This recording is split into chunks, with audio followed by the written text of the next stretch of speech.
नमस्कार, स्वागत आहे तुमचे आमच्या चॅनलमध्ये।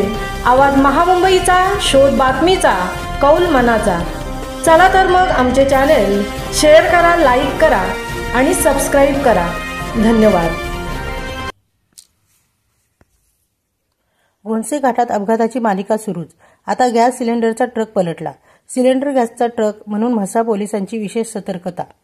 म्हसळा घोणसे घाट अवजड वाहनांच्या वाहतुकीस दिवसेंदिवस धोकादायक ठरत असतानाच रविवार दिनांक 19 रोजी सकाळी 10 दरम्यान रसायनीकडून श्रीवर्धनकडे सिलेंडर गॅस घेऊन जाणारा ट्रक KA01 AJ 3556चा घोणसे घाटातील निवाचीवाडी या परिसरात तीव्र अवतार आणि शीघ्र वळणावर ब्रेक फेल झाल्याने अपघात झाला आणि चालकाचे वाहनावरील नियंत्रण सुटल्याने ट्रक घाटात वळणावर पलटी झाला, असे पोलीस सूत्रांनी सांगितले।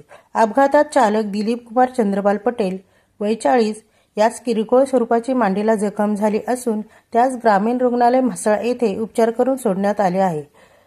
अपघात F753 या राष्ट्रीय महामार्गावर काही सिलेंडर रस्त्यावर आले होते। गाडीत आणि रस्त्यावर गॅस सिलेंडर आल्याने म्हसळा पोलिसांनी विशेष सतर्कता ठेवून अपघातापासून सिलेंडर श्रीवर्धनच्या डीलरकडे जाईपर्यंत विशेष सतर्कता घेतली।